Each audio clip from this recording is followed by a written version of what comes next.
ಇಂದು ಮುಖ್ಯ ಕಾರ್ಯನಿರ್ವಾಹಕ ಅಧಿಕಾರಿ ಬೆಂಗಳೂರು ಗ್ರಾಮಾಂತರ ಜಿಲ್ಲಾ ಪಂಚಾಯಿತಿಯವರ ಅಧ್ಯಕ್ಷತೆಯಲ್ಲಿ DNRLM ಅಡಿ ಲಖಪತಿ ದೀದಿ ಕಾರ್ಯಕ್ರಮದ ಪರಿಣಾಮಕಾರಿ ಅನುಷ್ಠಾನಕ್ಕಾಗಿ ಜಿಲ್ಲಾ ಮಟ್ಟದ ಚಾಲನಾ ಸಮಿತಿ ಸಭೆಯನ್ನು ಆಯೋಜಿಸಲಾಗಿತ್ತು.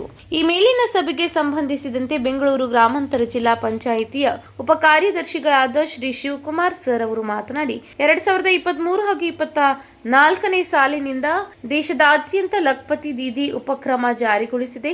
ಈ ಕಾರ್ಯಕ್ರಮವು ಗ್ರಾಮೀಣ ಪ್ರದೇಶದಲ್ಲಿನ ಸ್ವಯಂ ಸಹಾಯ ಗುಂಪಿನ ಮಹಿಳೆಯರಲ್ಲಿ ಆರ್ಥಿಕ ಸ್ವಾತಂತ್ರ್ಯವನ್ನು ವೇಗಗೊಳಿಸಿರುವ ಗುರಿಯನ್ನು ಹೊಂದಿದೆ ಹಾಗೂ ಲಖಪತಿ ದೀದಿ ಉಪಕ್ರಮಗಳನ್ನು ಸಮರ್ಪಕವಾಗಿ ಮತ್ತು ಪರಿಣಾಮಕಾರಿಯಾಗಿ ಅನುಷ್ಠಾನಗೊಳಿಸುವಂತೆ ಸಂಬಂಧಪಟ್ಟ ಅಧಿಕಾರಿಗಳಿಗೆ ತಿಳಿಸಲಾಯಿತು.